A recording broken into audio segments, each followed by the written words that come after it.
Muy buenas tardes a todos, o ya buenas noches. ¿Sí?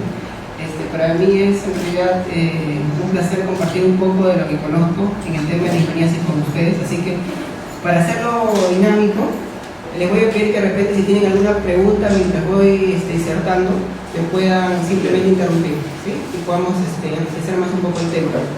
¿Ya? Entonces, como ustedes ven, el tema es sobre la infección in vitro y in vivo, ¿no? Y vamos a irnos dando cuenta que esto es la base para diferentes estudios provisorios, ¿sí? Infectar células propiamente, en este caso células hospederas que puedan infectarse por el parásito, o en el otro caso animales propiamente para otros estudios provisorios que vamos a ir hablando, ¿sí?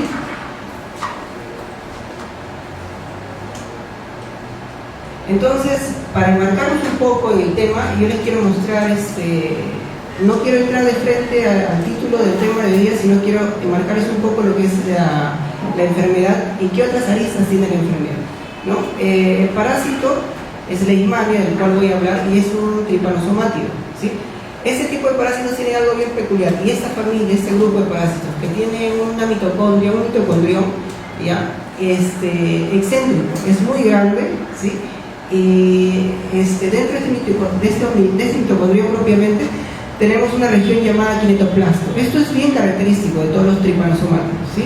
Tiene un mitocondrión, un kinetoplasto, y aparece como si fuera una especie de núcleo excéntrico a un costado de la célula, ¿sí? Vamos a verlo de esa manera cuando la célula está en forma de mastigote. Dentro del grupo de tripanosomátidos tenemos otros agentes etiológicos. Por ejemplo, tenemos Trypanosoma cruzi. De repente alguien ha oído hablar del Trypanosoma cruzi, que es el agente causal de qué enfermedad, seguramente ustedes conocen. ¿Qué causa Trypanosoma cruzi? El mal de Chagas, es decir, es un parásito emparentado con la leishmania también, pero tenemos otros parásitos de este mismo grupo taxonómico, como por ejemplo tenemos acá Aclitidia, que es otro parásito de este mismo grupo, pero que infecta insectos, o insectos básicamente, ¿sí? Tenemos Leptomonas que también infectan insectos.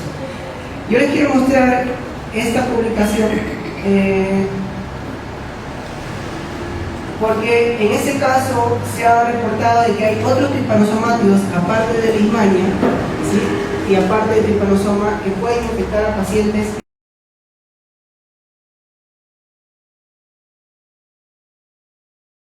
o que llegan a fase C, ¿sí? Entonces, esos son casos raros, pero existen, por lo tanto, digamos que hay una lista que comparten, ¿sí? Estos tripanosomátidos, usualmente no virulentos ni infectivos, con los tripanosomátidos como leishmania y tripanosoma que sí son virulentos infectivos, ¿sí? Tienen la capacidad propiamente de infectar, pero en este caso un grupo especial, como son los grupos, por ejemplo, inmunosuprimidos, propiamente los pacientes VIH o también que entran a fase C, pacientes C. Por ejemplo, acá tenemos un reporte bien interesante en la detección de Leptomonas, que también es un tripanosomático propiamente, pero de insectos, ¿no? Esto no se conoce causando infección a humanos, excepto en algunos casos muy puntuales como estos, ¿no? Se ha podido aislar Leptomonas en parásitos de aislamientos clínicos, ¿sí? Con leishmaniasis en pacientes DIR, ¿no? Propiamente son pacientes con alguna afectación definitivamente del sistema inmunológico, pero son pacientes que han sido susceptibles a este tipo de tripanosomátidos que son las Leptomonas, ¿no? Son casos muy particulares. Tenemos otra publicación, este es otro tripanosomátido que también usualmente infecta insectos, y en este caso esta publicación es muy interesante porque vemos que hay una infección de un paciente inmunocompetente, ¿sí? Tenemos infecciones en pacientes propiamente inmunocompetentes con leishmaniasis cutánea en llama. Entonces, si uno comienza a buscar un poco ya, la probable evolución de leishmania, ¿ya? Vamos a poder ver que hay otros tipos de tripanosomátidos, por ejemplo, las fitomonas que infectan plantas, ¿sí? Y si queremos hablar un poco de la evolución y la ecología, probablemente hay la hipótesis de que hubo una infección de un tipo de tripanosomátido muy antiguo, digamos, de donde sale la vista para que deriven los otros tripanosomátidos virulentos, y de ahí recordemos que hay insectos que pican a las plantas y se alimentan de savia. En algún momento hubo mutaciones y este tripanosomatio se adaptó propiamente a la planta, se adaptó después al insecto y después se adaptó finalmente al hombre, porque hay insectos hematófagos que pican a las personas propiamente y transmiten el parásito, ¿no? Entonces hay un ciclo evolutivo probable a través de esta línea o este linaje que he mencionado. Entonces ahora sí hablamos un poco más primero de la enfermedad, ¿no? Leishmaniasis es una enfermedad descuidada, es causada por el género Leishmania, un tripanosomatio del género Leishmania, y tenemos diferentes especies infecciosas propiamente, ¿no? En nuestro país y en América en general, la más prevalente es Leishmania brasilensis, ¿sí? Y la más virulenta y la que también tiene mayor resistencia a las drogas. No sé si alguien conoce cuáles son las drogas que se utilizan para leishmaniasis. La droga de primera línea, ¿cuál es? ¿Alguien está emparentado con la parte terapéutica? No, tenemos los antimoniales, ¿sí? Les menciono esto porque los antimoniales son un tipo de droga que tiene muchos efectos colaterales, ¿sí? Y vamos a ir viendo de que los modelos justamente que se van a emplear son para, por ejemplo, probar drogas o sustancias promisorias, ¿no? Que tengan efecto antiparasitario, ¿sí? Entonces vemos un poco de algunos parámetros epidemiológicos y podemos observar de que es una enfermedad compleja en realidad, ¿no? Hay varios entes vinculados. Tenemos el parásito que causa la enfermedad, pero tenemos un vector propiamente que transmite el parásito, ¿no? De un organismo a otro. En este caso el vector que transmite el parásito, que es la leishmania, es la luxomia, es el vector conocido, ¿sí? En las Américas, y flebótomos propiamente en el continente viejo, ¿sí? Tenemos hospederos, por ejemplo. Básicamente los hospederos se definen como un organismo susceptible a enfermar, ¿sí? Pero también, no lo he puesto acá, pero también tenemos reservorios.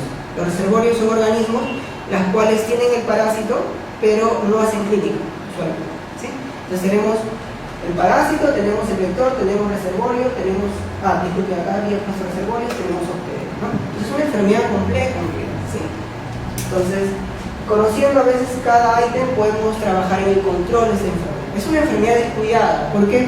Porque es una enfermedad endémica de solamente algunos países, en las cuales no hay una inversión tan grande en el aspecto de diagnóstico, terapéutico, por ejemplo, ¿sí? Como otras enfermedades, ¿no? Por ejemplo, como la tuberculosis, ¿no? Como la malaria, donde sí hay bastantes fondos, por ejemplo. Son enfermedades también, en ese caso, son enfermedades pandémicas, ¿no? La afectación es una afectación importante de aproximadamente 12 millones de personas y está presente en 88 países, ¿no? Y tiene una mortalidad considerable. 55.000 personas anualmente mueren básicamente por esta enfermedad. Y en el Perú tenemos algunos datos. Bueno, este es un dato del 2017, pero sirve, ¿no? No ha cambiado mucho propiamente, ¿no? Y en la semana epidemiológica 45 se reportan más o menos 5.369 casos, siendo el 91.8 de tipo cutánea y el 8.2 de tipo mucocutánea. Solamente para hablarles un poco de la enfermedad, recordemos que la enfermedad se caracteriza de tener tres cuadros clínicos bien marcados. La cutánea, tenemos la mucosa, y intermedio entre eso tenemos la mucocutánea, que a veces cursa con cutánea y mucosa, y tenemos la visceral. Sin embargo, la visceral no está presente en nuestro país. Tenemos la visceral en Brasil, por ejemplo, tenemos en Bolivia, pero en nuestro país no tenemos visceral. Y es particular decir de que cada clínica está correlacionada a ciertas especies de leishmania, ¿no? En cutánea, por ejemplo, tenemos principalmente leishmania peruviana, ya que está circunscrita entre los 1.200, 1.600, 1.800, 2.000 metros sobre el nivel del mar, relativamente algunas zonas ya que agarra tipo sierra. Tenemos la leishmania brasilensis, que está básicamente en la selva y que causa cutánea, pero también es la que causa mayormente mucosa, ¿sí? Y es la que también causa los cuadros clínicos cutáneo y mucosa. ¿sí? Y tenemos acá en Perú no tenemos la visceral, pero en otros países donde hay visceral, la que causa visceral usualmente es Leishmania infantum, ¿sí? O infantum chagassi, que es el mismo. Antes se separaban Chagassi de infantum, pero ahora se ha demostrado que es la misma especie, está dentro de un complejo. Recordemos que el tema taxonómico a veces también es bien álgido por parte de los taxónomos, porque algunos trabajan bastante la parte molecular, otros taxonomía clásica, pero tenemos Leishmania infantum chagassi, que es la que causa la visceral y es el cuadro clínico más grave, ¿sí? Propiamente, como su nombre indica, va hacia las vísceras, propiamente afectando principalmente hígado y vaso, ¿sí? Y tiene efectos mucho más severos definitivamente que el mucoso y el propiamente cutal. Felizmente, hasta ahora no se reporta que tengamos leishmaniasis visceral en nuestro país, felizmente, ¿no? Hay algunos estudios sobre las fronteras entre Perú y Brasil con el tema de los vectores. Por ahí se ha reportado que hay un vector que transmite Leishmania infantum chagassi, que es Luxonia longipalpis, que está muy cercano a la zona de Perú. Exactamente se ha detectado en la ciudad de Asís, que está al costado de la ciudad de Illapari, en Madre de Dios. Pero es un caso muy puntual, así que es un caso que todavía está por estudiar mucho, porque es una o dos muestras respecto a miles de muestras que se han conectado respecto a nosotros, ¿sí? Entonces, a ver, veamos. Quiero mostrarles algunas publicaciones que, son muy particulares respecto a la enfermedad. Recordemos que yo les mencioné que el parásito Leishmania es transmitido por un vector. ¿Cómo se llama ese vector? Luxonia, ¿no? Ese es el vector conocido en las Américas. Sin embargo, hay estudios que mencionan de que las garrapatas podrían, porque eso está en estudio, podrían ser un vector, ¿sí? Debido a que se han encontrado por biología molecular principalmente Leishmania. Se ha detectado el ADN de Leishmania en este tipo de artrópodos, las garrapatas, especialmente en una garrapata llamada Rhipicephalus sanguineus, ¿sí? Hay un estudio por ahí puntual que ha detectado por anatopatología, por inmunohistología, ¿no? Con anticuerpos monoclonales, ya, la presencia del parásito propiamente en el tejido de las garrapatas, pero es un estudio puntual hasta donde yo sé. Todavía ese tema del vínculo del artrópodo, que es la garrapata propiamente, como vector de Leishmania, todavía hay mucho que trabajar, ¿sí? Entonces, pero nosotros hemos hecho un estudio y hemos encontrado también por biología molecular acá en Perú, a Leishmania guyanensis en un tipo de garrapatas que es Rhipicephalus micropus, ¿sí? Pero conectado de animales, en este caso es un animal de selva, el pecari tajaco, que es conocido como el pecari de Coyhai. Seguramente ustedes conocen el pecari, es como un pequeño cerdo, ¿no? Que tiene como una franja blanca. De repente lo han visto en el Parque de las Leyendas, de repente si ustedes han ido por ahí, ¿no? Ahí tenemos bastante pecari tajaco. Y esto es importante porque recordemos que el objetivo del estudio era ver un poco cómo es la epidemiología de la Leishmania pero a nivel selvático, conocer un poco el nicho, ¿no? ¿Ya? Que es un nicho en realidad desconocido, y más en nuestro país donde no se investiga mucho este tema, en ese aspecto, ¿no? La epidemiología propiamente en lugares selváticos. Recordemos que pecari tajaco se come, ¿sí? Es un alimento de las comunidades nativas o de los comuneros también que viven por la zona, y también se cría como animal de piel, ¿sí? La piel el cuero es muy valorado en el mercado internacional. Para mencionar, también no tiene esto que ver con Leishmania, pero lo he puesto porque es un caso particular dentro de la línea que estamos estudiando, ¿ya? Sin embargo, tiene una relación de que nosotros hemos encontrado también en esas mismas garrapatas, en los Rhipicephalus y en un género biófilos, disculpe, a Bardonella basiliformis, ¿no? Seguramente ustedes conocen que Bardonella basiliformis, o si no conocen, aprendemos de que este es el agente causal de la verruga peruana, ¿no? O también la llamada fiebre de Carrión, ¿no? O sea, son dos clínicas bien marcadas, ¿no? La verruga peruana, que es una fase crónica, y propiamente la fiebre de Carrión, que es una fase aguda, ¿no? Que es la que tiene mayor tasa de mortalidad. Entonces, lo hemos encontrado por biología molecular también en las garrapatas, ¿no? Es un dato interesante, y esto nos abre camino para poder seguir investigando en esa línea, ¿no? En esa línea nosotros estamos investigando ya propiamente reservorios, animales, de donde se han colectado las garrapatas para ver si tienen el agente etiológico en los tejidos como hígado, vaso y piel, ¿sí? Recordemos que estamos trabajando en piel porque para que sea un reservorio el agente etiológico tiene que migrar a la piel, ¿no?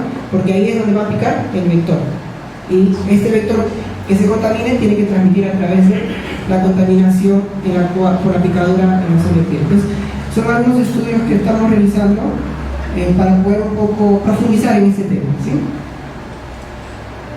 Leishmania es un parásito bien particular porque generalmente genera una enfermedad crónica, ¿sí?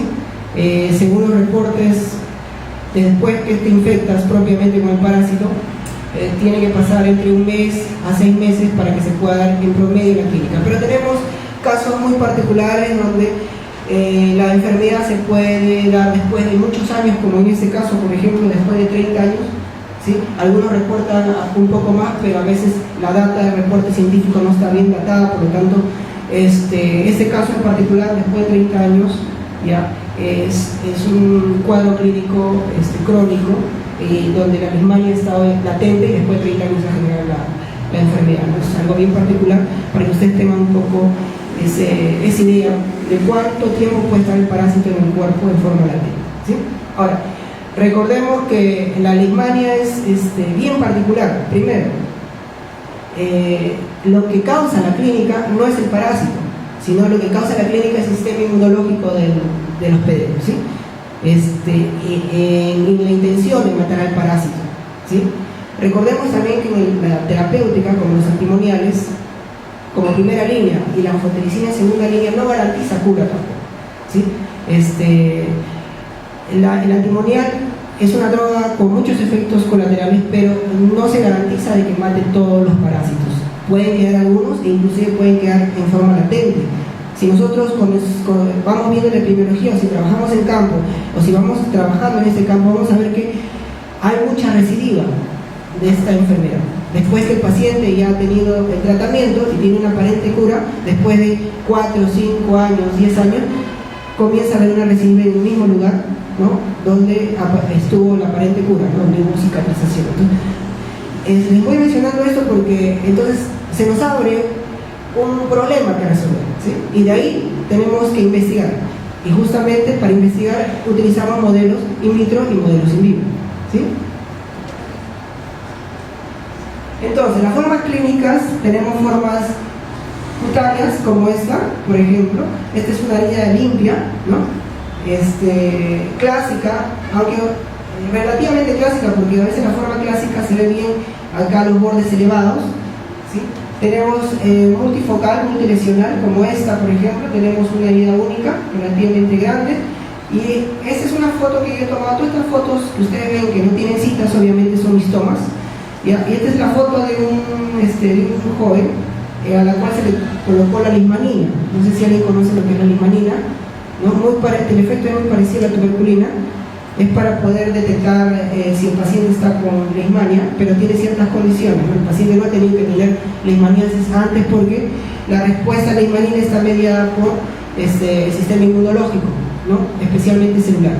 Entonces, si el paciente estaba con leishmania, no sirve. ¿Por qué? Porque ya tiene una respuesta de memoria, ¿sí? Y no se sabe si es que la reacción positiva se está dando propiamente por la respuesta de memoria o porque tiene el parásito en ese momento, ¿sí? ¿Se entiende? ¿Sí? ¿Se entiende esa parte? Entonces, ¿por qué tomo esta foto? Porque si ustedes ven acá, hay como una pápula, ¿sí?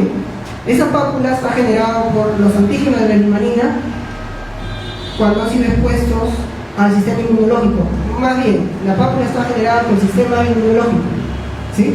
El sistema inmunológico, al poder detectar los antígenos propiamente el parásito, desencadena una respuesta exacerbada, y esa respuesta exacerbada con citoquinas proinflamatorias destruye el tejido o inflama, ¿sí?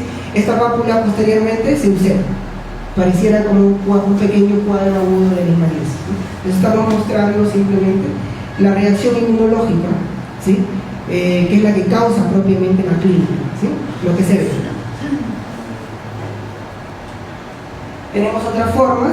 Acá tenemos un paciente con compromiso ganglionar, ¿no? Tenemos nódulo ganglio, ¿sí? Inflamado.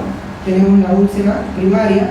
tenemos formas muy particulares como una forma verrucosa, por ejemplo, ¿no? A veces, si es que no hay si no tienen experiencia, esto se podría pasar por otra cosa, ¿sí? Pero también hay una forma verrucosa, muy vinculado a un tipo de leishmania amazonensis, ¿sí? Leishmania amazonensis está muy vinculada a esta forma, ¿sí?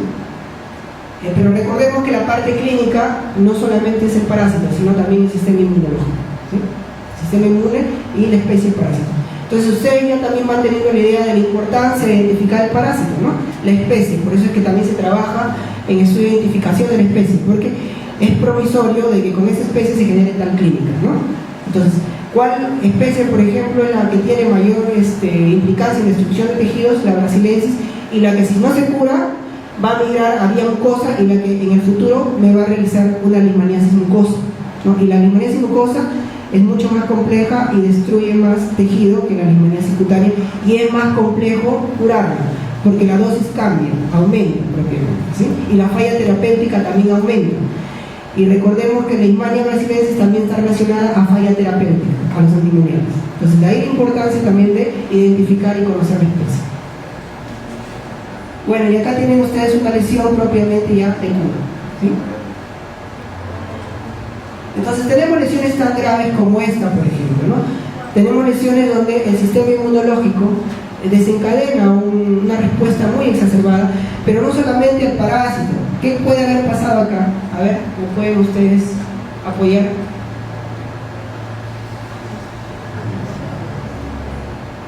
¿Qué puede haber pasado aquí?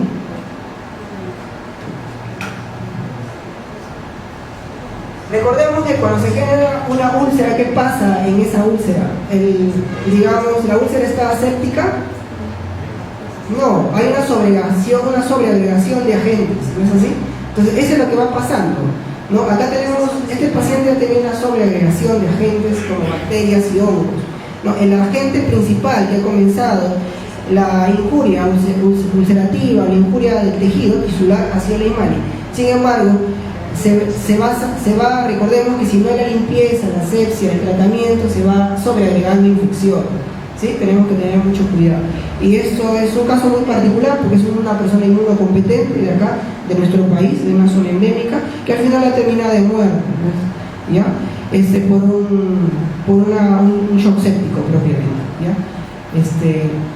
Pero hay casos tan graves como estos, ¿no? Ahorita justo estamos nosotros en el estudio de la especie de leishmania, porque se ha tratado de identificar la especie, pero sabemos que es leishmania, pero por la biología molecular a la cual se ha tratado esta muestra no hemos podido identificar la especie, así que estamos pensando de repente que podría ser una especie muy particular, ¿no? Pero por lo pronto solamente sabemos que es leishmania, ¿no? Una consulta, ¿qué tiempo tiene que pasar para que quede en este estado de la persona? Ese es otro punto muy particular de este caso. La afectación, digamos, el desenvolvimiento es un mórbido, significa que ha pasado poco tiempo entre, digamos, la destrucción del tejido drásticamente ha pasado unos 4 a 5 meses, no ha pasado mucho tiempo, ¿no? Pero el paciente ha tenido la enfermedad propiamente en el primer diagnóstico, primo diagnóstico, ha tenido la enfermedad aproximadamente año y medio, año 6 meses, ¿sí? Aproximadamente. Y a pesar del tratamiento, no recibió tratamiento en primera instancia o ya llegó así en ese cuadro. No se puede hacer nada. Esa es otra buena pregunta. Este paciente ha recibido 2 esquemas de tratamiento antimonial y un esquema de tratamiento segunda línea que es anfotericina, ¿sí? Lo particular es que no ha respondido a los esquemas. Los esquemas de antimoniales fueron completos. Los esquemas antimoniales fueron 2. Uno con el ciclocronato de sodio, que es lo que maneja Perú, según el MINSA, que es lo que tenemos nosotros. Recordemos que esta enfermedad es subvencionada por el MINSA, ¿no? Y el fármaco es caro también, por si acaso, ya son ampollas propiamente. Y tenemos otro antimonial que no lo maneja Perú, pero por ejemplo Brasil lo maneja, y antes se manejaba, ahorita ya no lo maneja, que es glucantina, que es otro antimonial. El paciente recibió antimonial según esquema peruano completo, pero no resolvió. Después, el paciente en forma ambulatoria, según se reporta, ha comenzado a recibir glucantina por más de 30 días, ¿no? Que es una dosis alta, ¿no? La dosis es 20 miligramos por kilogramo, máximo dosis diaria 1250 aproximadamente, ¿sí? Entonces, a pesar de eso no ha resuelto y después pasó a segunda línea con anfotericina, pero el paciente abandonó, no terminó la terapia de anfotericina por los efectos colaterales, no resistió el paciente. Recordemos que los antimoniales, primero, son hepatotóxicos, son nefrotóxicos, provocan anemia plástica, o sea, significa que suprime la médula ósea propiamente, y hay cefaleas en algunos casos. Entonces ese tipo de efectos hace que el paciente no se enrole propiamente en el tratamiento, en algunos casos, algunos sí terminan. Y anfotericina es más peligroso, ¿no? Porque anfotericina es muy nefrotóxico y tiene que ser solamente suministrado a nivel hospitalario, ¿no? ¿Por qué? Porque causa hipocalemia, ¿sí? Y también causa que los corticoides se supriman, ¿ya? Con sus efectos derivados de este fenómeno, ¿no? Entonces, sí recibió tratamiento, pero no respondió, ¿no? Por lo menos de primera línea. ¿De qué departamento es? De Madre de Dios. Madre de Dios. Sí. Bueno, este niño también es un niño con leishmaniasis. Él no es de acá, sino de Brasil, pero también les he querido colocar porque es muy particular. Tiene, si ustedes se dan cuenta, acá tiene una herida, ya es como un collar propiamente. Este niño ha recibido tratamiento también, ya en Brasil, pero tampoco resuelve. Entonces, ¿qué podríamos pensar? Podríamos pensar de que hay factores inmunológicos implicados, por ejemplo, factores genéticos propiamente. De repente hay alguna proteína que no está siendo transcrita y propiamente traducida como proteína, de repente, como por ejemplo una citoquina clave en la muerte del parásito es interferón gamma, por ejemplo, ¿sí? Entonces, podemos pensar de que hay cuadros propiamente que están vinculados a un factor fuertemente genético, ¿sí? Bueno, estos dos estudios todavía, estos dos casos están en estudio, ¿no? Todavía no les puedo mostrar resultados porque todavía no se conocen los resultados. Hay otros estudios complementarios que se están realizando. Muy bien, en el tema de leishmania tenemos que hacer un diagnóstico diferencial, ¿no? El cuadro de leishmania, como ustedes ven, hay clínicas que son diferentes. Tenemos 3 áreas prácticamente de cuadro clínico, pero dentro de cada área hay subtipos clínicos, por decirlo así. Y tenemos formas clínicas que se pueden parecer a leishmania, por ejemplo, las formas clínicas cutáneas de criptococosis, las formas clínicas cutáneas de histoplasmosis y las formas clínicas, por ejemplo, cutáneas de, en este caso, de esporotricosis, ¿sí? Entonces son formas clínicas que se pueden confundir, así que hay que diferenciarlas, ¿sí? Y a nivel laboratorial también son muy parecidas, como ustedes ven acá. Por ejemplo, donde está señalando en la flecha, tenemos en este caso es un histoplasma, es un hongo propiamente, ¿no? Y acá tenemos otro hongo que es esporotrico. Si no tienen de repente mucha expertise, esto lo podrían confundir con leishmania en algún caso, ¿sí? Y al que tiene más experiencia sabe que el parásito no tiene un núcleo excéntrico, pero por la forma y el tamaño es parecido. Entonces también hay que tener un diagnóstico diferencial, tanto a nivel clínico como a nivel laboratorial, ¿sí? Eso es muy importante a tener en cuenta. Solamente para remarcar, estos dos tipos de hongos tienen una particularidad. Acá no se ve tanto, pero tienen la particularidad de, hay un fenómeno que se llama contracción citoplasmática, ¿sí? Cuando están dentro de la célula que infecta, el citoplasma se contrae. Por eso se genera, acá se ve mejor, se genera como una especie de halo. Bueno, ¿por qué hay que elegir modelos in vivos? Podemos elegir modelos in vivos por varias cosas en realidad. Sin embargo, he puesto algunas que a mí me parecen más importantes. De repente ustedes tienen otros motivos por las cuales elegirlos. Sin embargo, por ejemplo, determinar, como les dije, sustancias provisorias, no fármacos. Quiero probar un fármaco, si tiene efecto antileishmanicida, entonces hay que primero tener el modelo, ¿correcto? ¿Qué tenemos que hacer? Tenemos que infectar a una célula que esté infectada y después probar mis fármacos, ¿no? En concentraciones, por ejemplo, en tiempos diferentes, ¿no? Es la primera línea en la cual se va a probar es in vitro, ¿no? Probar sustancias provisorias. Nuestro país es un país bendecido con el tema de las plantas, por ejemplo, ¿no? Nuestra biodiversidad, tenemos sustancias provisorias, no solamente fármacos. En este momento yo estoy separando fármacos de sustancias provisorias. Porque los fármacos, por ejemplo, pueden ser fármacos inclusive que se utilizan para otra enfermedad, pero que podrían ser utilizados para leishmaniasis. Recordemos que en el tema terapéutico hay fármacos que se van utilizando en el camino de la historia de ese fármaco en otras enfermedades cuando se supone que tienen efectos sobre otra enfermedad, ¿no? Y eso es un poco el estudio molecular que tiene y el mecanismo de reacción que tiene el fármaco, ¿sí? Dentro de las células dentro del tejido. Entonces dicen, este fármaco fue creado para tal cosa, pero también tiene, como tienen efectos dianas sobre ciertas partes de la célula, podría también ser utilizado por otro tipo de enfermedad, donde esta diana celular también está implicada, ¿sí? Entonces, ¿y por qué les digo eso? Porque nosotros estamos trabajando en este momento con ciertos fármacos que se utilizan para otra cosa, en este caso, por ejemplo, trastornos psiquiátricos, y estamos trabajando para ver el efecto antiparasitario, porque podría tener un efecto, ¿sí? Pero también podemos probar extractos de plantas, por ejemplo, ¿no? O extractos de animales, o de esponjas, por ejemplo, ¿no? Hay algunos artículos que hablan de algunos metabolitos que podrían tener efecto antiparasitario. Entonces, podríamos entonces utilizar las sustancias dentro de las células infectadas, propiamente, dentro de un modelo in vitro, y para poder hallar la parasitemia, por ejemplo, dentro de las células podemos utilizar 3 métodos. Acá no he puesto el otro, pero podemos utilizar 3 métodos. Podemos utilizar microscopía, o sea, yo agarro, tengo mi línea celular con mis células que agarro en la médula ósea, los cultivo en el medio, e infecto, retroinfecto, y después de un tiempo veo si está parasitado y comienzo a contar mis células, cuántos están infectados y cuánta infección tienen, o sea, cuántos parásitos hay dentro de cada célula. Eso es un método, ¿no? Que es un método relativamente laborioso, pero se hace, ¿no? Inclusive en la universidad en Sao Paulo, en el laboratorio de inmunología, ese es un método tradicional, rutinario, que se utiliza para poder probar la parasitemia, ¿ya? Propiamente en este tipo de células. Pero también hay otros métodos más prácticos, como por ejemplo utilizar un PCR cuantitativo. Infecto, liso, y comienzo a hallar DNA del parásito y lo cuantifico. Entonces eso también me sirve y me extrapola cuántos parásitos hay en cada célula, ¿no? Claro que hay un protocolo, o sea, hay que centrifugar, hay que sacar cualquier, por ejemplo, en un sobrenadante, cualquier célula que podría estar libre.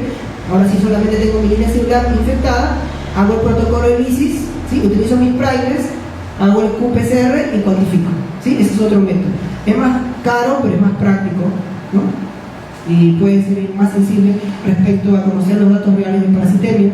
Y hay otro método que no lo he puesto acá, pero es trabajar con el XCT o el MTT. No sé si alguien conoce eso.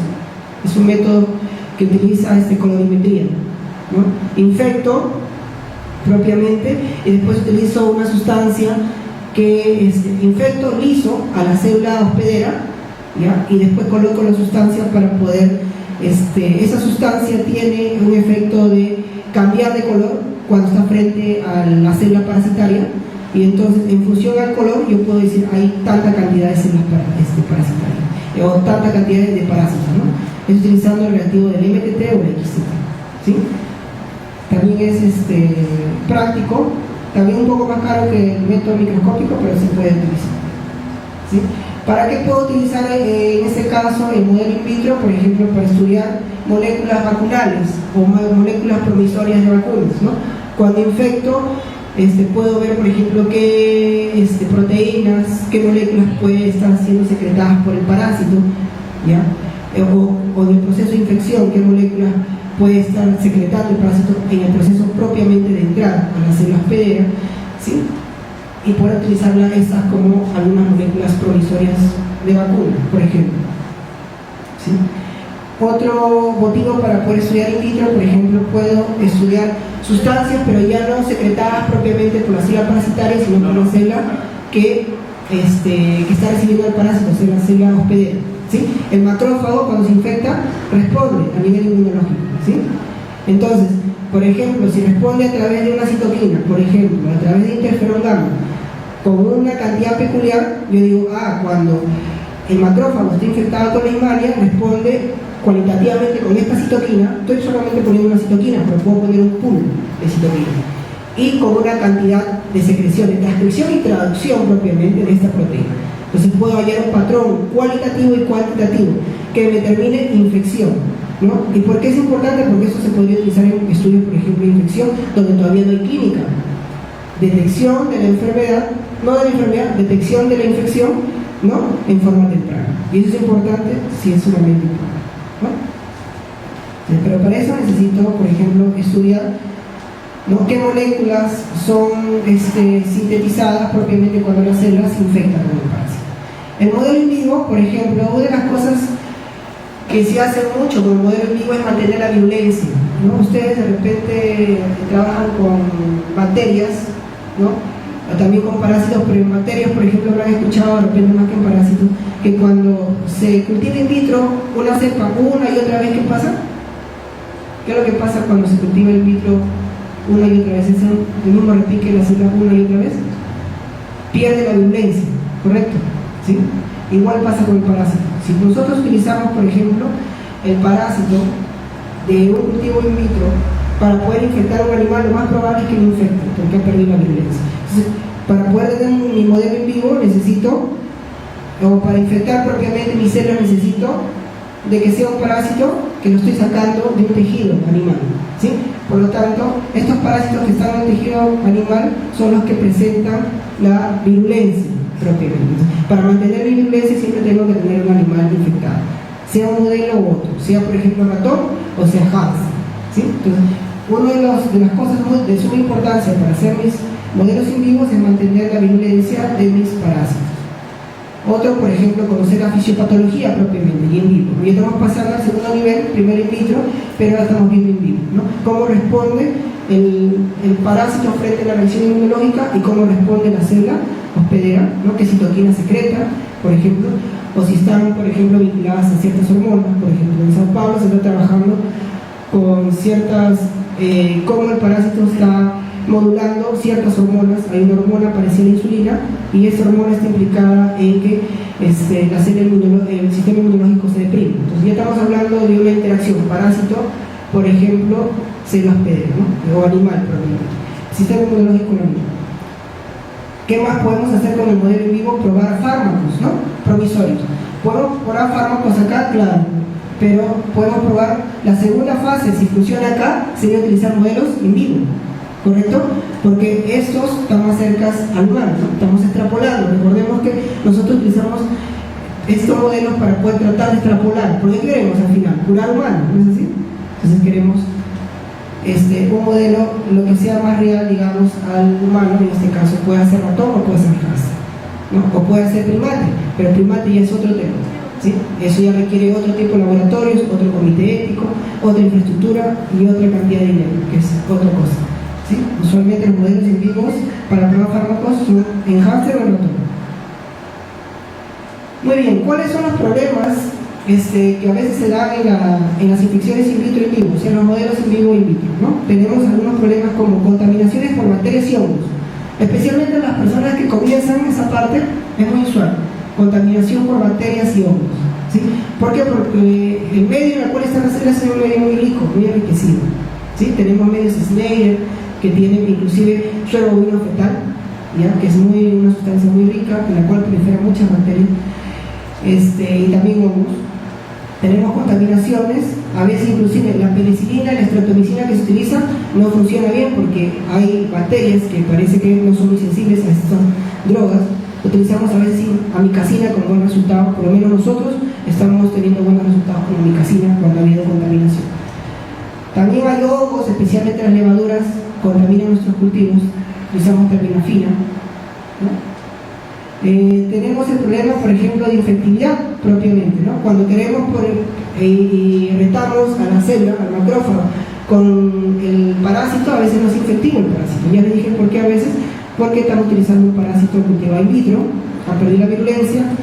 ¿O por qué? Porque de repente lo hemos sacado de un animal propiamente, de un tejido animal, y sí es infectivo, pero lo he agarrado al parásito cuando está en fase de muerte. Ahorita vamos a ver qué significa esa parte de fase de muerte. Si yo agarro el parásito en fase de muerte, ya no va a haber una infección adecuada, ¿sí? Voy a perder probablemente el modelo in vitro, no se va a poder infectar, ¿sí? Y en vivo, ¿qué problemas podemos tener? A veces elegimos mal el modelo, ¿no?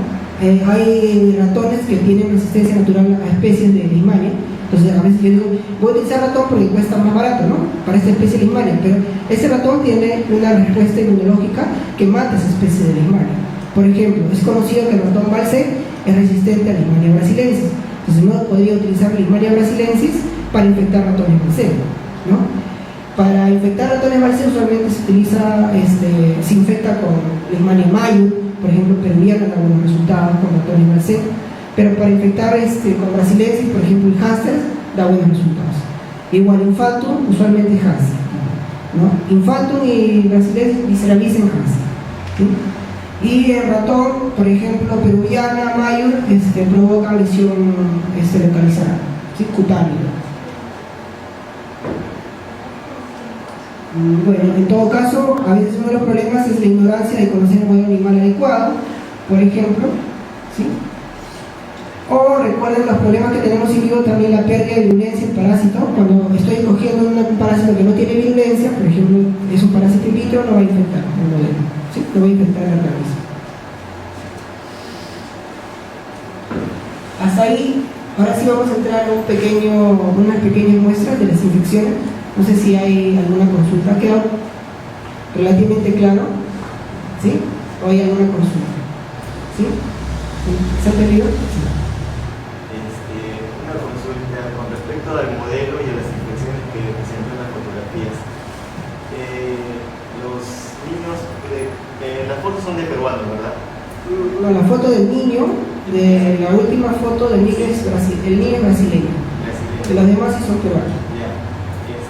Cuando la leishmania infecta a estos niños de acá, tomando en cuenta, una vez que se identifica qué tipo de parásito ha sido, también se puede realizar un estudio con su respectivo, en este caso ratón, en ese momento, o no. Sí, justamente eso es lo que se hace muchas veces.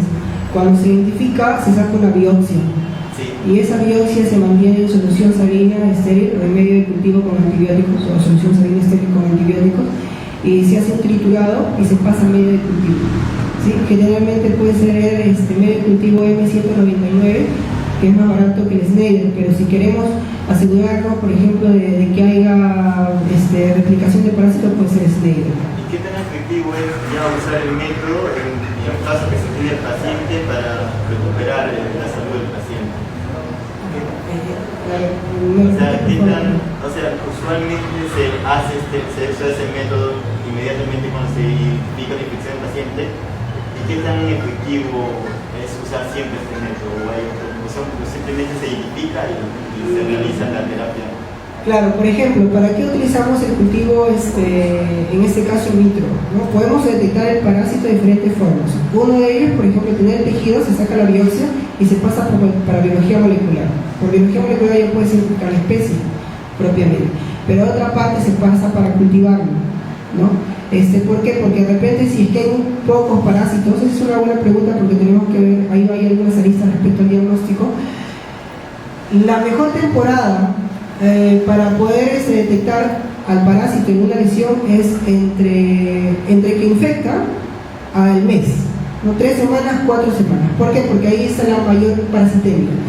Cuando la enfermedad cursa con mayor tiempo, es más probable de que encuentres menos parásitos, ¿sí? Por la misma respuesta inmunológica, ¿sí? Entonces, cuando tú sacas una biopsia y quieres hacer biología molecular o quieres hacer microscopía, a veces no detectas por la baja parasitemia o porque en el proceso de extracción de ADN pierdes parásitos, definitivamente, ¿sí? Sin embargo, en un medio de cultivo es mucho más sensible respecto de eso. Basta que solamente tengas pocos parásitos, 10 parásitos, 30 parásitos, 50 parásitos, y eso puede replicarse. Entonces, por el cultivo, como que tratamos de asegurarnos de conseguir el parásito propiamente, ¿no? Ahora, pero eso es básicamente para diagnóstico o en algún caso particular que queremos el parásito vivo y estudiado, ¿no? Podría ser de repente es un caso muy particular como los casos que les he mencionado, ¿no? Del niño o del paciente principalmente, que pareciera que fuera una especie no usual de la que nosotros conocemos, que es entre la brasilensis, la guyanensis, por ejemplo, podría ser otra especie, ¿no? Entonces, si queremos hacer estudios sobre eso, queremos hacer estudios de virulencia, queremos hacer secuenciamiento, vamos a necesitar una gran cantidad de parásitos, porque para hacer secuenciamiento no podemos tener una baja parasitemia, tenemos un punto de corte o un punto límite para poder hacer secuenciamiento, o clonar, por ejemplo. Ese tipo de estudios se aseguran a través del cultivo in vitro, ¿no? Ese cultivo in vitro. Pero básicamente son para temas de o de diagnóstico, ¿ya? O para estudios promisorios, después del diagnóstico propiamente.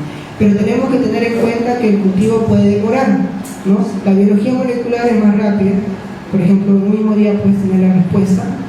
La microscopía también el mismo día, pero el cultivo puede demorar 2 semanas, 3 semanas, hasta un mes se puede ir monitoreando, ¿sí? Entonces, pero si es que hay, probablemente pueda replicarse y de ahí nosotros recuperamos el espacio. Y hay que tener cuidado con el tema de la contaminación del cultivo, ¿no? Sí. No sé si respondí un poco tu pregunta. ¿Sí? Bueno, para eso utilizamos el cultivo básicamente para el tema de estudios o diagnóstico, ¿ya? Pero el diagnóstico como segunda línea, digamos, el primer diagnóstico que se utiliza básicamente es, primero es la parte clínica. Recordemos que en nuestro país, inclusive la normativa indica de que el médico puede dar tratamiento solamente con clínica, hasta donde yo recuerdo, no sé si la normativa ha cambiado, ¿sí? ¿Por qué? Porque hay muchos lugares donde no hay ni siquiera laboratorio, menos, por ejemplo, biología molecular para identificar el parásito o la especie, ¿no? Pero, entonces la primera parte es poder identificar clínicamente, y lo segundo es microscopía, que es lo que se utiliza usualmente, ¿sí? O si es prima infección, leishmanina, por ejemplo, son estudios complementarios, pero vamos descartando, ¿no? Hay un algoritmo: clínica, microscopía, leishmanina, por ejemplo, biología molecular, y la otra contraparte es el cultivo, el tema de diagnóstico, ¿no? Propiamente. Entonces, cuando sale, por ejemplo, por microscopía ya positivo, es suficiente para comenzar con la terapia, ¿no? Al paciente. ¿Alguna otra consulta? El modelo in vivo, para determinar si una cepa, digamos, que el ratón es resistente a una especie de leishmania, tienen que hacerle todos los tipos de inoculación, digamos, invernal, alérgica, muscular, en ese aspecto ya hay estudios ya bien marcados con las especies de leishmania, ¿no? En la cual te dicen los ratones son susceptibles a tales especies y los hámsters son susceptibles a tales especies. Pero eso es una buena pregunta, porque por mi poca experiencia, yo tengo experiencia de que, a pesar que la literatura te dice que, por ejemplo, el hámster es susceptible a Leishmania brasilensis, a veces no da en hámster, ¿no?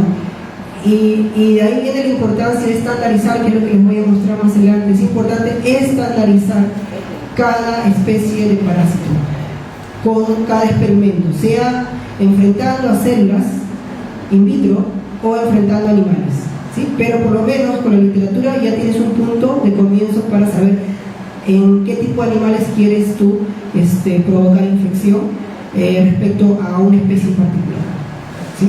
Entonces sí hay literatura ya sobre modelos in vivo. ¿Alguna otra pregunta? ¿Cuántos campos posibles observados para ver identificar la parasitemia? ¿En cuántos qué? Campos observados en microscopía puedo identificar el índice de la parasitemia. Ya. Bueno, generalmente se utiliza así un campo. En el tema de cuando tú le haces el raspado, en el diagnóstico, por lo menos te hablo de Perú, tú le haces un raspado, que es un protocolo invasivo, ¿no? Ahora, tienes que tener la úlcera limpia, como vieron en una foto, no hay una úlcera limpia. Si hay infección, tiene primero que ser tratado con antibióticos, porque si no va a haber contaminación y no te va a salir nada. Cuando se hace el frotis, se utiliza toda la muestra, usualmente. Entonces tienes que barrer todo el campo, toda la muestra. Porque ese tema de protocolizar con 100 campos, a veces puede ser que la muestra sea más grande, ya que 100 campos, y puede ser que hay baja parasitemia. Recordemos que si tú comienzas el diagnóstico después de 3 semanas propiamente de infección, lo más probable es que hay poca parásito.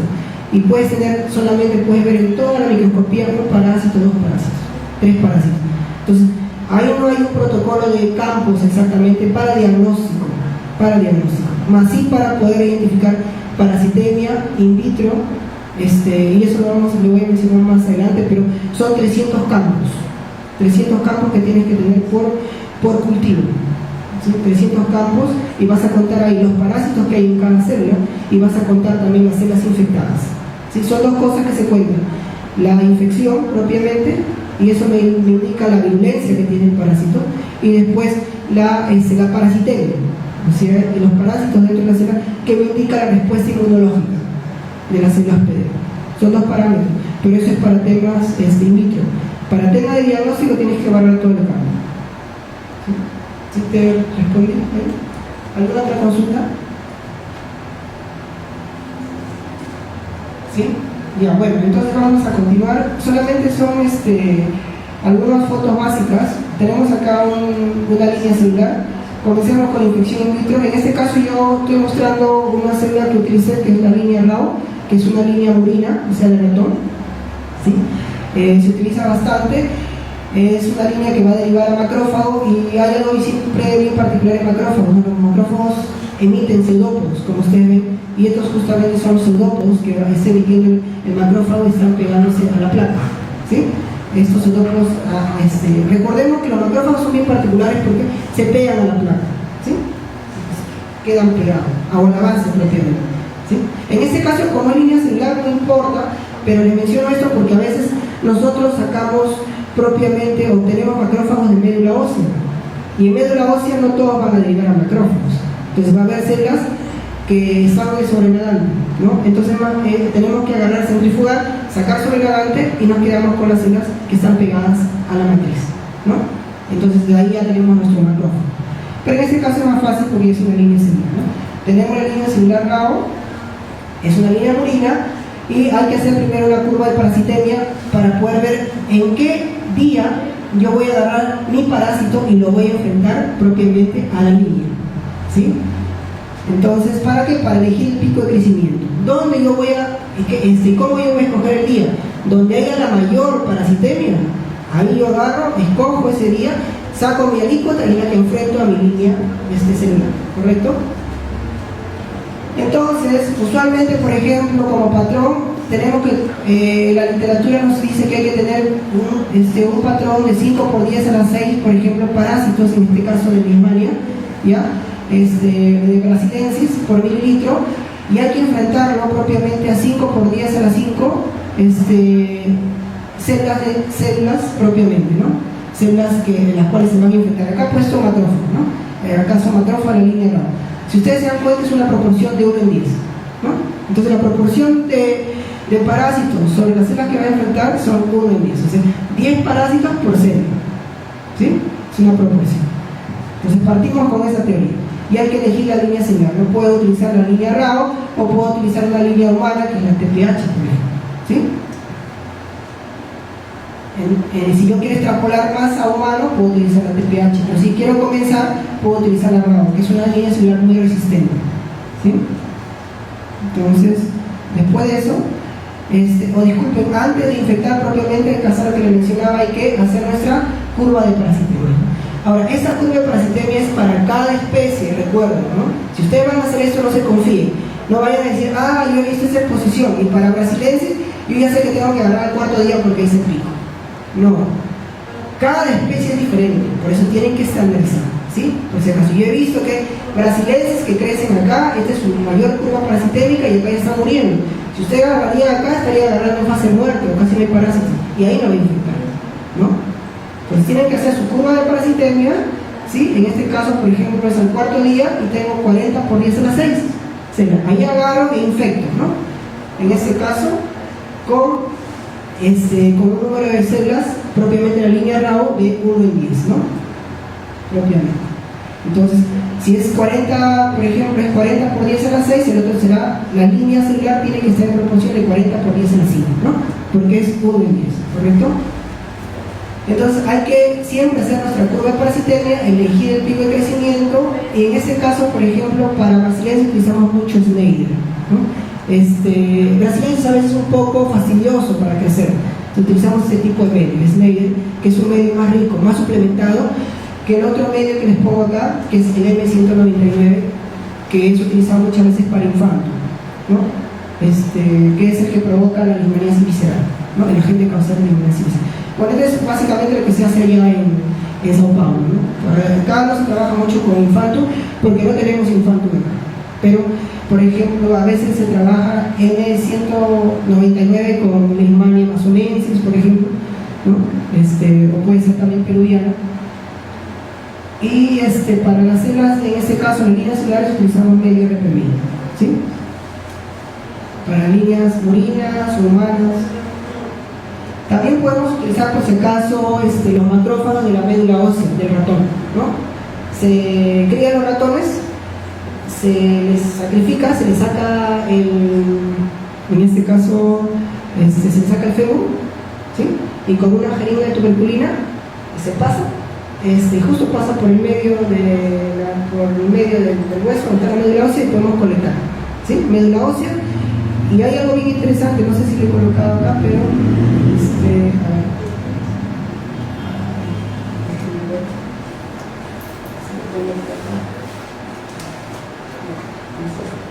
Bueno, hay una línea, en este caso, hay una línea celular de fibroblastos, ¿ya?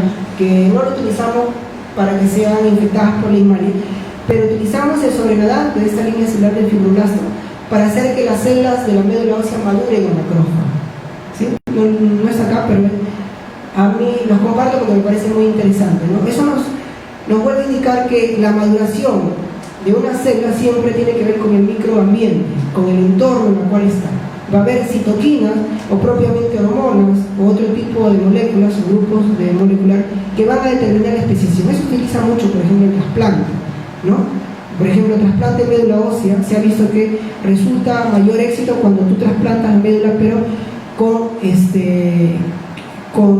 digamos, el plasma del medio, ¿no? Si tú agarras y quitas el plasma y solamente transfieres la célula trasplantada o el tejido, hay una tasa de éxito menor, ¿sí?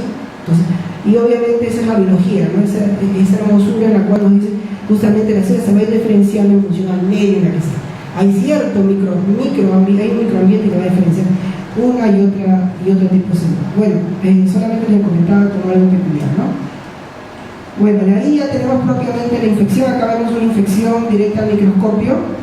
Si ustedes acá se dan cuenta, acá están las células, acá están las células RAO, pero algunas están siendo lisadas, si ustedes se dan cuenta. Estas pequeñas bolitas son los amastigotes que están saliendo de la célula.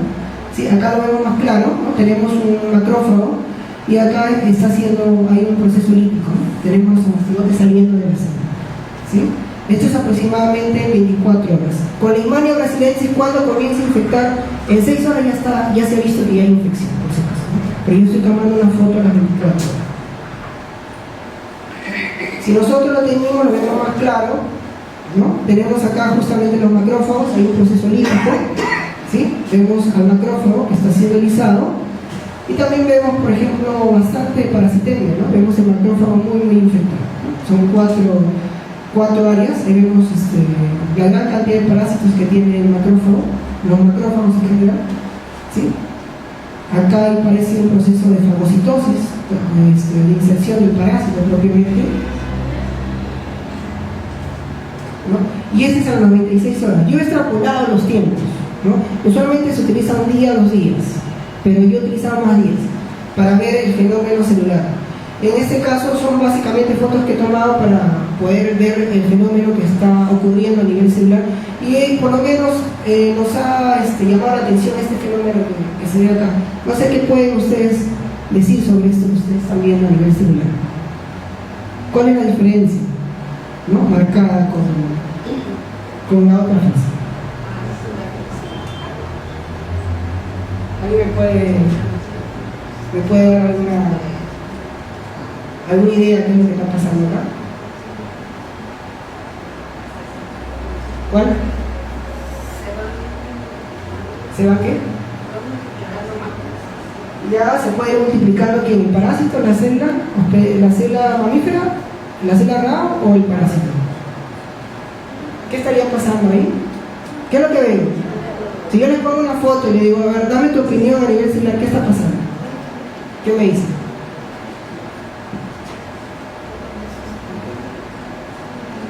¿Alguien ha trabaja con virus acá? Los virus son unos agentes etiológicos bien particulares, pero uno de los fenómenos que provocan en ciertos virus, especialmente por ejemplo de la familia herpes, son de que provoca a nivel tisular de que se formen células multinucleadas, células gigantes, ¿correcto? ¿Vemos algo así acá?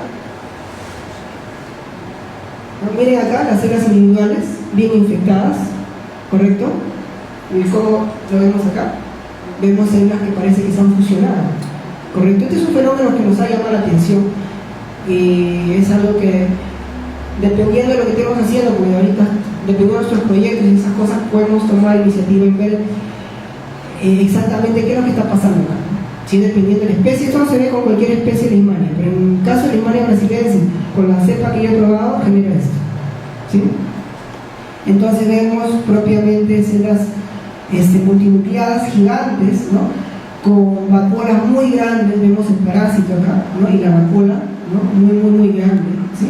Igual miren acá, ¿no? Este es un periodo relativamente tardía, aunque no tan tardía, ¿no? Porque recordemos que la enfermedad es muy crónica, estamos hablando de meses o años, pero estamos hablando de días acá, ¿no? Entonces, ¿qué es lo que puede estar pasando? De repente un fenómeno similar al tema viral, donde el virus va saliendo propiamente, va tratando de romper la membrana, pero ya hay glicoproteínas específicas del virus que son reconocidas por los receptores de las otras células vecinas, propiamente se funden las membranas. Probable, una probable hipótesis, pero no se puede definir eso hasta trabajar bien qué moléculas están implicadas o qué es lo que está pasando acá a nivel molecular. Pero se ve claramente el proceso infeccioso, ¿sí? 96. Entonces, lo que tenemos que hacer propiamente, estoy poniendo un ejemplo, ¿qué tenemos que hacer después de la infección in vitro? Tengo que identificar dos parámetros, ¿sí? Tengo que identificar la parasitemia celular propiamente, y eso me va a indicar la respuesta inmunológica por parte de la célula del huésped, en este caso por parte de la célula RAO, y el porcentaje de células parasitadas que me indica la infectividad de la cepa. ¿Sí? Si una cosa es cuántas células infectadas, yo tengo 100, de repente infecta Leishmania brasiliensis, mi cepa infecta 80, pero a la misma 100 células se me ha RAO, de repente le meto Leishmania amazonensis y solamente infecta 20. ¿No? ¿Quién es más efectivo? Leishmania brasiliensis. ¿Sí? Entonces, y respecto al porcentaje de células parasitadas, lo que voy a evaluar es cuántos parásitos hay dentro de la célula, ¿no? Propiamente. Y eso me va a indicar, una de las cosas, cuando yo hay parasitemia dentro, me va a indicar qué tanto la respuesta inmunológica está trabajando para matar a los parásitos dentro. ¿Sí? Entonces tengo un indicador de respuesta inmunológica. ¿Sí? Entonces, si yo tengo un macrófago con 10 parásitos en 24 horas, ¿sí? Y tengo un macrófago de esa misma línea, también en ese mismo número de tiempos, pero tengo solamente un parásito, entonces probablemente la otra célula que solamente tiene un parásito tiene una mayor cantidad de citoquinas que antiparasitaria. Eso es una de las hipótesis, ¿no? Podría también presumirse de que tiene que ver con la fagocitosis o la cantidad que ha ingresado, pero eso se descarta con el tiempo. ¿Sí? En un tipo determinado ya hay una cantidad efectiva que sí debería, una cantidad de parásitos que tienen que ingresar. ¿Sí? Si yo los pongo en las mismas condiciones, teóricamente los dos tendrían que tener la misma cantidad de parásitos en el mismo tiempo, pero si una tiene menos y otra tiene más, probablemente es algo intrínseco de la respuesta inmunológica de esa misma célula. Entonces, estos dos parámetros, por ejemplo, en 24 horas, ¿no? Tengo, en mi caso, por ejemplo, que hago el ensayo y encuentro 7 parásitos, ¿no? Por célula, y encuentro las células parasitadas en un 78%, y a las 96 horas encuentro 5 parásitos por célula y encuentro las células parasitadas al 74%. Entonces, a medida que pasa el tiempo, ha bajado, y eso tiene algo de lógica, porque a medida que pasa el tiempo, la respuesta inmunológica se va acrecentando. ¿Sí? Siempre para medir, como mencionaba justamente la pregunta de nuestro compañero que hizo, siempre utilizo la muestra y utilizo 2 réplicas, por si acaso, siempre. ¿Sí? La muestra y 2 réplicas. Y por cada pocillo, porque esto se cultiva en microplacas de cultivo, ¿no? Como placas de lisa, ¿no? Donde yo coloco mis líneas celulares y después infecto con mis parásitos. Cada condición, cada fármaco, cada muestra problema tiene que ser por triplicado, ¿sí? Por triplicado. Entonces, para hallar estos parámetros, hago un conteo de 300 campos. En 300 campos yo veo cuántas células están parasitadas, ¿sí? Y cuánto de parásito hay por cada célula, ¿sí? Entonces, eso nos asegura un valor estadístico más confiable, ¿no? De que si lo haría en forma pura, solamente en un campo. Bueno, esto propiamente es el laboratorio donde trabajamos, ¿sí? Acá hacemos el proceso infeccioso, la incubadora, acá vemos, este es un microscopio invertido donde vemos la línea celular y también vemos las líneas cuando están infectadas, se puede observar sin tener, ¿sí? Las centrífugas, otra cabina, ¿no? Él es Orlando, él es un colega también de la Villarreal, ¿sí? Y que está haciendo su doctorado allá, una persona que me ha apoyado mucho también en los estudios. Y bueno, ahorita vamos a pasar puntualmente a lo que es el modelo in vivo. No sé si les ha quedado claro o tienen alguna pregunta sobre el modelo in vitro, ¿no? Porque la idea mía primero es hablar del modelo como infección, un modelo de infección. De ahí, eso se puede utilizar para otras cosas, ¿no? Como mencionamos en las primeras diapositivas. Puedo probar drogas, por ejemplo. Puedo ver respuesta de la célula infectada para ver si es que identifico algunos marcadores que me sirvan de diagnóstico, un diagnóstico temprano, ¿sí? No sé si hay alguna pregunta sobre el modelo in vivo, de repente, algo que no les haya quedado claro. ¿Sí? ¿Todo claro? Ya, entonces paso al modelo in vivo puntualmente. Lo que hay que elegir también es el pico de crecimiento parasitario para infectar. Por ejemplo, cuando voy a infectar animales, lo mejor es agarrar de tejido, ¿sí? Agarrar de tejido. Como mencionaba el compañero, para el diagnóstico yo agarro un pedazo de tejido y lo cultivo, ¿sí? En ese primer cultivo yo ya puedo, primero que tengo que hacer, hacer mi curva de parasitemia, ¿sí? Y después en el pico yo infecto, ¿correcto? Ahí infecto el animal, ¿sí? Dependiendo si es ratón o es hámster, voy a inocular en diferentes sitios, vamos a verlo acá. Pero teóricamente, por ejemplo, en mi caso, esperé para la Leishmania brasiliensis a los 4 días, donde se dio el pico, en un promedio de 5 por 10 parásitos por mililitro, ¿no? Para infectar. Ahora, ¿con cuánto infecto? ¿No? Si es que voy a utilizar una infección, por ejemplo, en pata, como lo están viendo acá, ¿sí? En este lado, puedo infectar por pata 0.1 mililitro, ¿no? 0.1 mililitro. Acá en forma intraperitoneal puedo ponerle 1 mililitro, ¿no? En hámster. Ahora, eso va a depender también del protocolo. En este caso, yo estoy utilizando este protocolo 0.1 y 1, ¿por qué? Porque yo solamente quiero mantener la virulencia de mis cepas. Pero si yo quiero hacer otro protocolo que me indica de que necesito, por ejemplo, que se genere una visceralización en un tiempo determinado, eso va a depender del antecedente del artículo que yo puedo utilizar, ¿sí? Para poder colocar la cantidad de parásitos. Pero recuerden que existe un patrón mínimo que es 5 por 10 a las 6 parásitos por mililitros. Yo puedo utilizar más, claro, puedo utilizar más, pero menos no es aconsejable, ¿sí? Para infectar, sea en ratón o sea en hámster. Entonces, la primera infección la infección in vivo es recomendable usando el primer cultivo, ¿sí? De un tejido propiamente.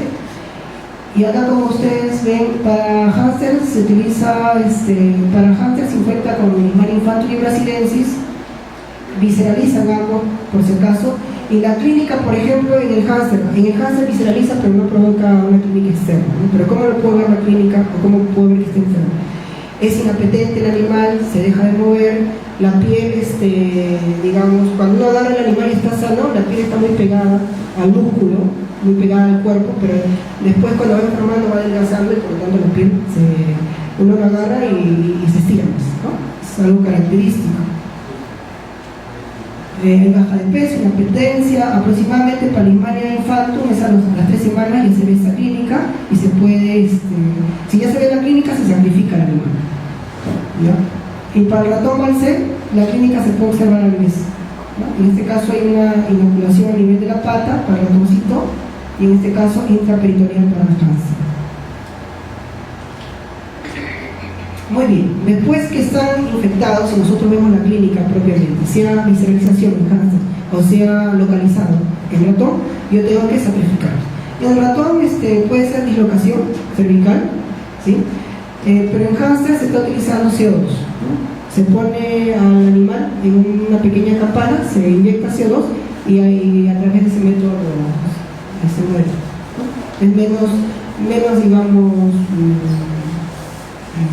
sufre menos el animal, ¿no? Está de acuerdo con las normas bioéticas, ¿no?, que tenemos. Y esto sí tiene que ser rápido, la dislocación cervical. Para anestesiar al hámster utilizamos isoflurano, ¿no? Porque recordemos que tenemos que agarrar al animal y ponerle intraperitoneal. El ratoncito sí lo agarramos sin anestesia, ¿no?, a través de 2 personas, pero el hámster sí es un poco más grande, ¿no? Y a veces tiene unos dientes bien terribles, ¿no? No sé si alguien trabaja con hámster, pero la mordida de hámster duele, ¿no? Entonces, sí, ¿ah? A mí me ha malogrado varios guantes y me ha desangrado literalmente. Si me ha costado lágrimas y sangre, ¿no? Entonces, para eso, para que el hámster esté quieto, le colocamos isoflurano en un algodón, en una campana, y ya cuando está anestesiado, digamos a los 30 segundos, porque es rápido, o 10 segundos, lo sacamos y le colocamos la inyección intraperitoneal. Y después ya podemos, en el caso del ratón, tenemos que matar y tenemos que sacar esta parte de lesionada, ¿sí?, en un medio con antibióticos, como por ejemplo el Snyder o el M199, ¿no?, con antibióticos. En Brasil utilizan mucho la streptomicina penicilina, pero yo acá en Perú utilizo generalmente, aparte de esos antibióticos, utilizo amikacina, ¿no?, porque no sé si nuestras bacterias son más fuertes que las bacterias brasileñas, ¿ya? Pero en mi caso, yo tengo el medio con estrepto y con penicilina y no mueren. Así que, pero amikacina sí, ¿no? Muy sensible a la amikacina.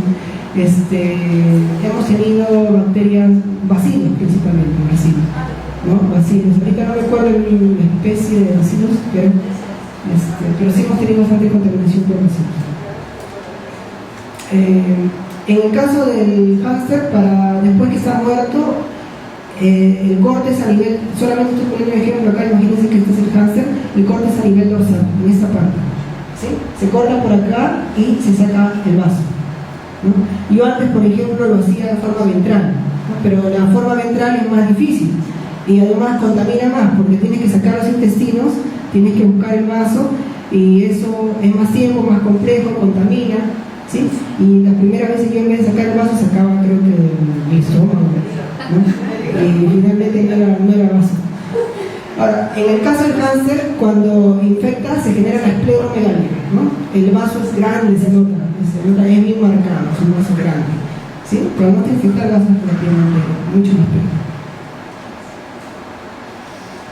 Bueno, esos son básicamente los modelos, son modelos, como les dije, para utilizarlos como estudios promisorios, ¿no?, para diferentes cosas que ustedes quieren realizar. Y acá nos vamos a las conclusiones, pero no sé si tienen alguna pregunta en el tema de las conclusiones, sobre algo que no haya mencionado, de repente quieren aclarar algo. ¿Alguna consulta? ¿Está quedando claro? ¿Sí? Bueno, entonces en conclusiones, ¿no?, tenemos, una de las cosas es muy importante la capacitación propiamente por gente experimentada en los modelos propiamente. Hay que conocer los detalles, hay que conocer los materiales, la infraestructura, en qué parte, por ejemplo, para el tema del cultivo de las células de infección, tenemos que utilizar una cabina en especial, ¿no? No puede ser utilizada para micología, por ejemplo, y la bacteriología, y en este caso pastología. No, porque si no hay un cruce, ¿no? Hay una contaminación, tenemos que elegir, por ejemplo, las puntas adecuadas, son puntas estériles, tenemos que esterilizar las micropipetas, ¿no? Tenemos que irradiar 5 minutos con UV, toda esa parte, ¿sí? Entonces, todos esos detalles tenemos que conocerlos. Suficiente con un laboratorio nivel 2, por si acaso, ¿sí? Un laboratorio nivel 2, no necesitamos presión negativa, por ejemplo, como en el caso de tuberculosis, ¿sí? La experiencia propiamente en el tema del pipeteo, a veces son cantidades muy pocas cuando tú repas, así que hay que saber pipetear, ¿no? A veces solamente hasta el primer tope, en ciertos casos en el medio para no generar burbuja, ¿no?, cuando bajas. Son cosas que básicamente te lo va a decir el experimentador, el tutor, el asesor, ¿sí? Muy importante tener esa capacitación. Bueno, es posible utilizar estos modelos acá en Perú, ¿no? Las condiciones son básicas: un laboratorio nivel 2, una cabina de flujo laminar de nivel 2, ¿no? Un laboratorio, lo ideal es exclusivo, que sea de investigación, ¿sí? Para que no haya mucha contaminación propiamente. Tenemos que tener un bioterio, tenemos que tener un comité de ética también, lo ideal, desde el punto de vista de gestión. En la universidad o en la institución queremos hacer eso, o tenemos que pasar a un comité de ética, los protocolos que involucren esos modelos, ¿sí? Y acá es muy importante, por ejemplo, esos modelos se pueden utilizar para identificar, más que todo lo vuelvo a mencionar porque acá tenemos mucha biodiversidad, tenemos mucho tema de plantas, muchos extractos o metabolitos, inclusive la gente que trabaja con plantas ya va partiendo los extractos en ciertos metabolitos o grupos funcionales, por ejemplo, ¿no? Entonces podemos trabajar mucho con eso, ¿no? Pero tenemos que utilizar los modelos, tanto in vitro como in vivo, y se puede hacer tranquilamente acá. Y hay que destacar que cada proceso del modelo in vitro y en vivo debe estandarizarse, solamente para remarcar eso, ¿no? Tiene que ser hecho por cada experimentador, a pesar que es la misma cepa, ¿no? Por ejemplo, digamos, yo tengo una cepa Leishmania brasiliensis y yo digo que la curva de parasitemia para mí esa cepa es la máxima es a 4 días, y de repente nuestra compañera quiere la misma cepa y yo le doy. Y ella se saca 4 días, de repente, si saca así a ciegas, de repente ya está en fase 9. Entonces cada cepa se comporta dependiendo del tiempo, dependiendo de cuánto de sustancia o cuánto de medio de cultivo le has colocado. Faltan pequeñas variaciones, o de repente temperatura, no estaba calibrada bien la incubadora. Esas cosas van a determinar de que no sea lo mismo.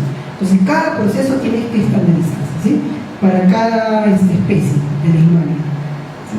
Entonces, bueno, algunas referencias bibliográficas, y en realidad son estos trabajos como de investigación se hace a través del grupo, ¿sí? Muchas veces a veces se puede hacer investigación por uno solo, pero es algo muy particular, ¿no? Lo hacían los científicos de antes. Ahorita trabajamos bastante en grupo porque la complejidad para alcanzar los objetivos también es mucho más grande, ¿sí? Y uno no sabe todo, ¿no? Uno se expertise de repente en una parte.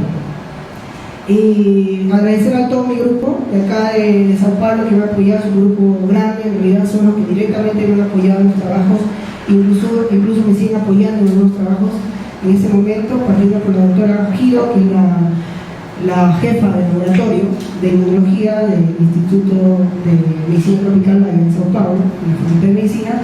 Eduardo y Luisa son esposos, él es peruano, también es de la Vía Real, es uno de los antiguos que comenzó por allá por la universidad. Cristina es una doctora especialista en modelos in vivo, ¿no? Ella es la que me enseñó la forma de infección in vivo. Orlando es el que le mostré, el que está en la foto conmigo, él está haciendo su doctorado, también es peruano. Edith, ella es una experta en el tema de bioseguridad, ¿no? Me capacitó los primeros días. Ruth y Bernardina son candidatos a maestros, además están trabajando en el tema de su maestría. Y la doctora Leslie no pertenece al laboratorio, pero pertenece a otro laboratorio propiamente. Pero ella es una persona que me apoyó bastante con el diagnóstico diferencial en el tema micológico. Es una referente a nivel mundial ya de micología, y es una persona que le llevo bastante cariño porque tiene un trato muy especial, muy bueno, ¿sí? Bueno, estos son los dos laboratorios que están implicados en la ponencia que les he mostrado, ¿sí? Y bueno, después de tanto haberme escuchado y tanto calor, de repente ya tienen sed, ¿no? Y justamente no tiene algo que ver con saciar esa sed, ¿no? Algo que me llamó la atención en un restaurante es que dice que usted no es como, no intente hacer feliz a todo el mundo porque no es una cerveza, ¿no? Entonces, para que les abra las ganas de tomar algo después de esta exposición. No sé si alguien tiene alguna consulta. Acá creo que ya termino con esto. Sí, ya no hay más.